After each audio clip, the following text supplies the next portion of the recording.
What's up, YouTube, and welcome to an ownership update video for my 1988 Porsche 928 S4.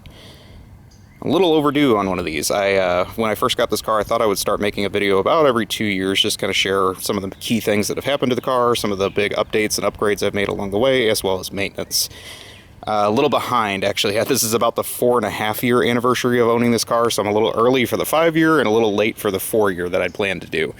But there's a good reason why. I have done a lot of work to this car in the last couple years, including interior, engine bay, and exterior work. So I think before we jump into some of those updates, let's just take a quick walk around the car. This is a 1988, as I said, in Grand Prix White, which I think is a great color for the car. Not one of the rarer colors, of course, but there is a piece that makes this one kind of unique, which is the interior of it. This one has a bright red interior, which was one of the big selling points of this car I mentioned before, and I'll give you a closer look at that here in just a couple minutes. I did do the Porsche Cup 1 wheels that were an upgrade from a later model. I think I showed those off in the last video. It's one of the first things I actually did to the car when I got it, because I didn't like the original wheels that came with the 88. But I still have those tucked away if anyone actually wants those someday in the future, if I ever get tired of this car. As you can see, the S4 has the thick black spoiler at the back, which is very cool. And we'll get around to this side, and I'll show you some of the stuff I've done to the car. So I think I'll just start kind of in this corner.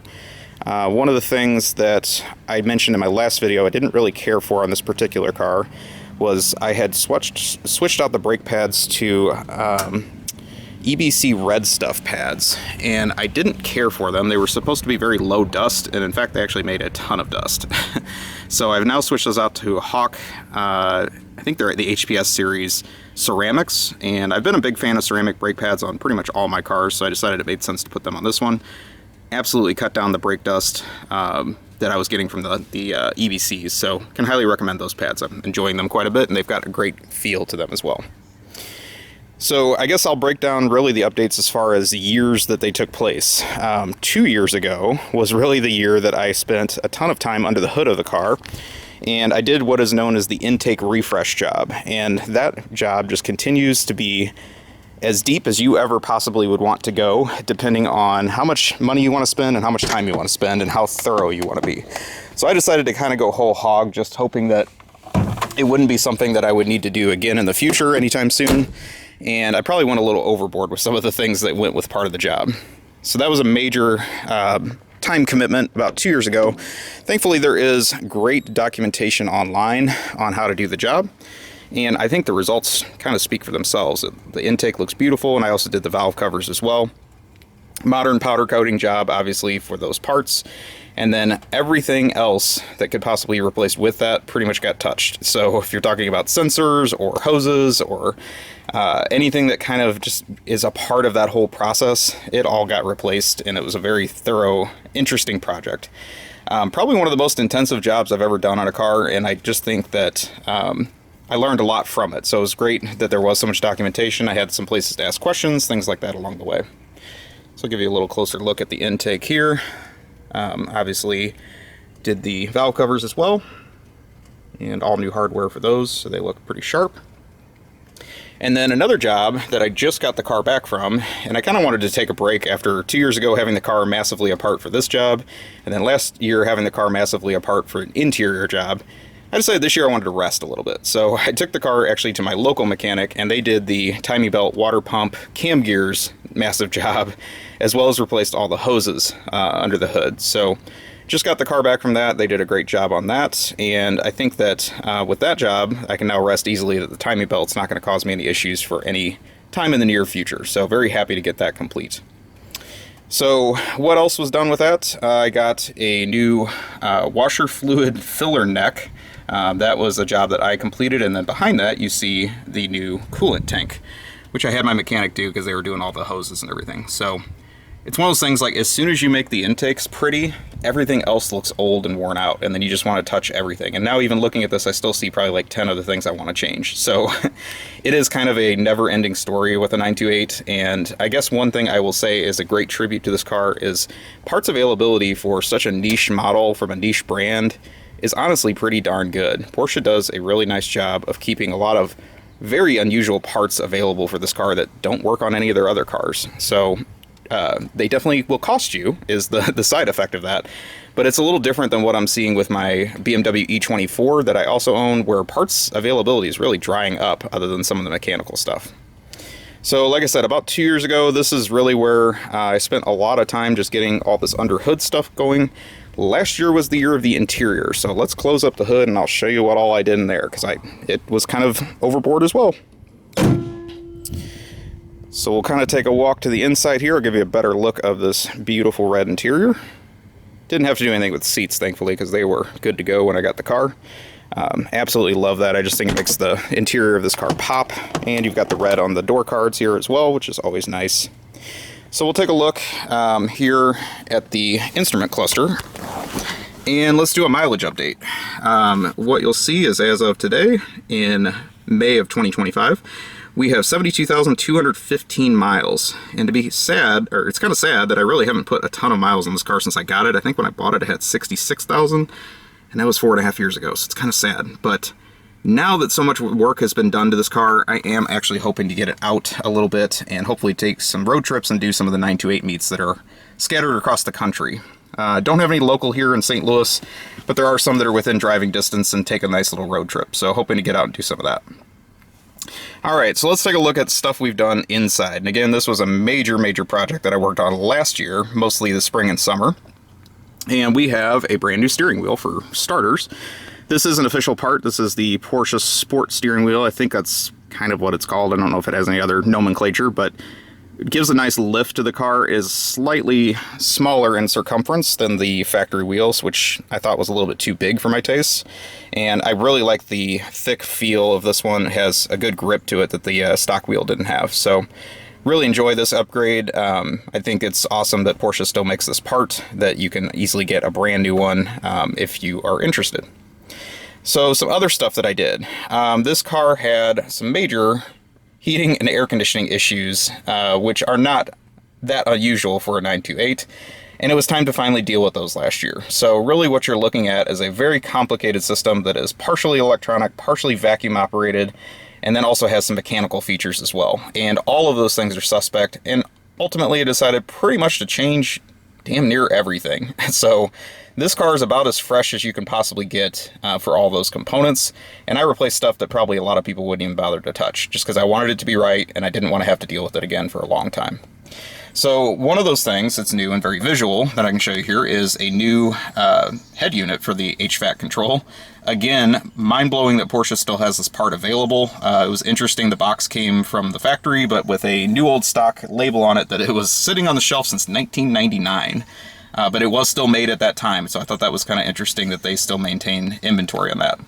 But just, you know, some of the issues I was having with things communicating, I figured I might as well go ahead and replace that. I can't necessarily show it to you, but deep here in the footwell area, there is a setting motor, I guess is what you would call it. And it turned out that was actually one of the main sources of my issues, or one of the contributing factors. So it has a new setter motor. Porsche still sells that, amazingly enough. It was very expensive, but they had new old stock, which was great.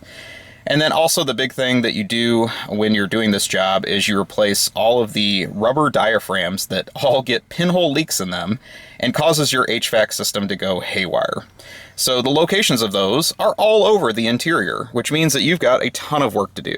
One of those is located behind the gauge cluster, and I think that's the one for the deep defrost. It's buried deep in here. So all this has to come out to be able to work on that. You have two in the center console. You have one behind the upper vents here, and then the other one, I'm trying to remember, I think is buried low, deep beneath. Did both of those at the same time.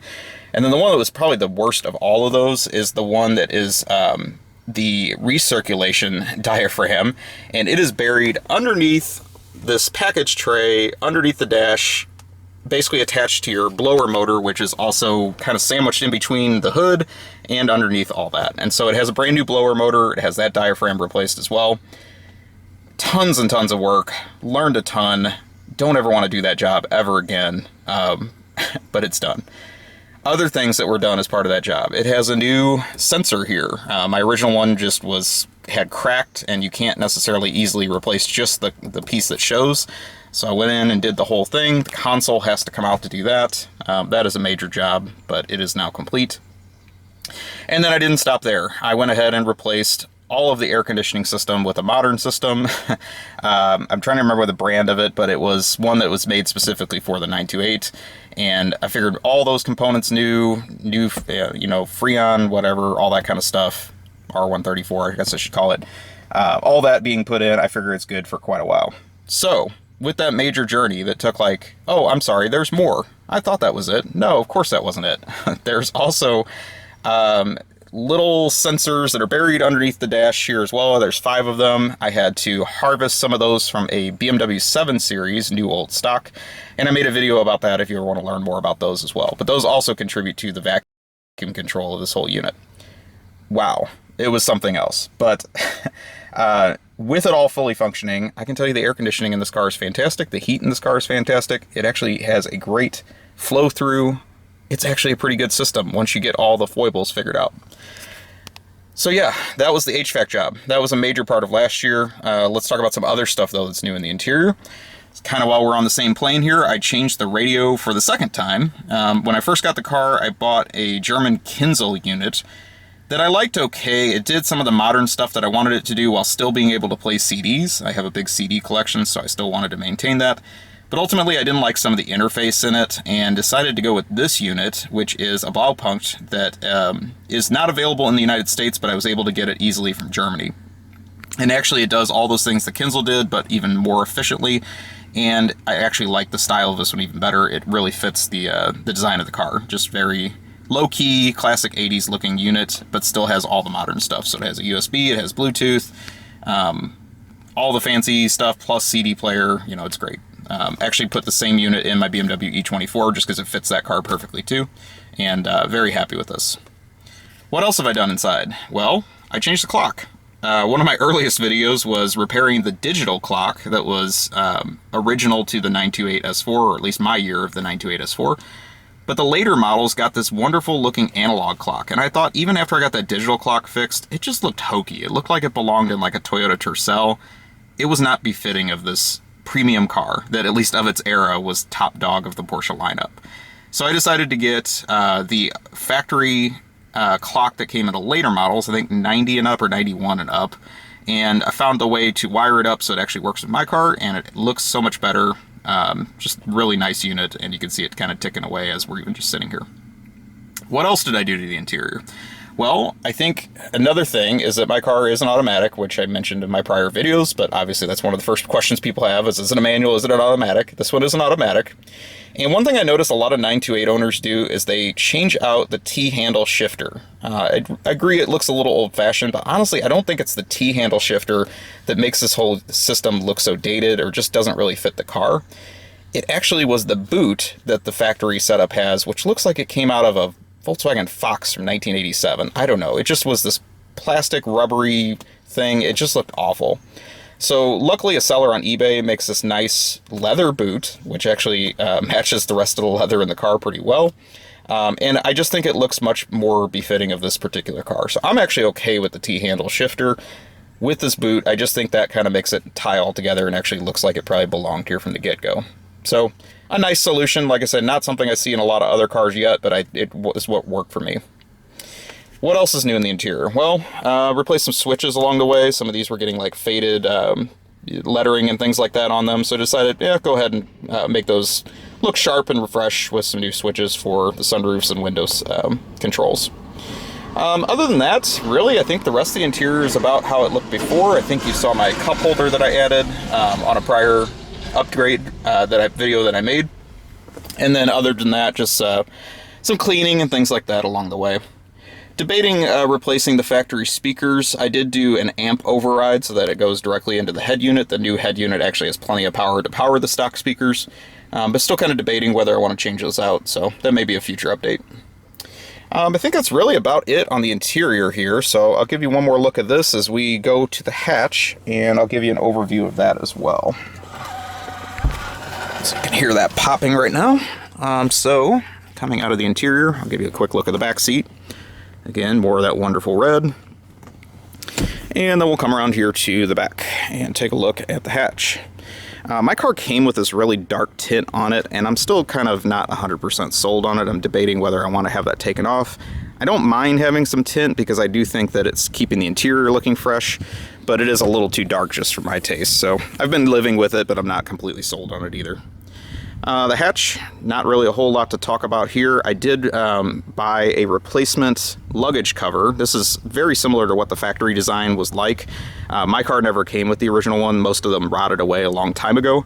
But it's this really nice thick canvas material. I think this one's going to hold up very nicely. It's got the little pass-through pocket things here that you can push through if you fold down the seats and feed long items there and still have your luggage cover. So just feel a little bit better having that there for if I'm ever traveling. I got a suitcase, obviously it won't be visible, and especially with all this dark tint on it and everything like that. So that's pretty much what's going on with the hatch. Not really a whole lot more to talk about the rear end of the car. As far as next things that I want to do, I'm thinking like maybe this fall it's going to be time to do the suspension. I probably want to change out the shocks and put all new rubber and all that kind of stuff around that. I don't know if they've ever been done. They honestly might be the stock ones. They're still working okay, but I just think that'd be nice to do the upgrade with that with all these other upgrades. I did do new motor mounts as well last year. That was another job that I took to my mechanic. It just was kind of a beast. So I decided to let him go ahead and have a crack at that, and they turned out really nice. One of the things that you'll learn about the 928 is they love to eat motor mounts, and so fresh ones really make a nice difference on how the car drives. But that pretty much does it. I mean, that's really where I'm at as of 4.5 years of owning this car. I don't have any intentions of selling it anytime soon. It's really been an adventure. I've learned a ton on how to work on this car. One of those things I took for granted when I first got it was I figured, well, I've had a BMW E24 for like 15 years and I've pretty much mastered how to work on that myself. Getting an 80s Porsche should just be more of the same, right? Not so much. Porsche just has a lot different way of thinking about how things go together. A lot more complication in this car than what I ever see in my E24, and even that's a pretty complicated car for the era. So these cars are not necessarily for the weak. I think if you are interested in one, or maybe you've been shopping for one, just make sure you do your homework. I think the more you learn about these cars and get involved with the network of owners, the better off you'll be. You will find there's a very knowledgeable base of owners that you can ask just about any question possible on Renlist and get an answer. So it's really helpful having that. And I also just think that, getting to connect with some of the other people that are into this unusual Porsche is really rewarding. Just finding out like what attracted them to this model when, most people want 911s. They're not even giving this car a second thought. So that about does it. Hopefully you enjoyed this update. Definitely open to other ideas and things I should do to the car next, but you can leave me some comments what you think. Thank you very much for watching. Please take a moment, like, comment, subscribe, and I will talk to you soon. Have a great day or night, wherever you are.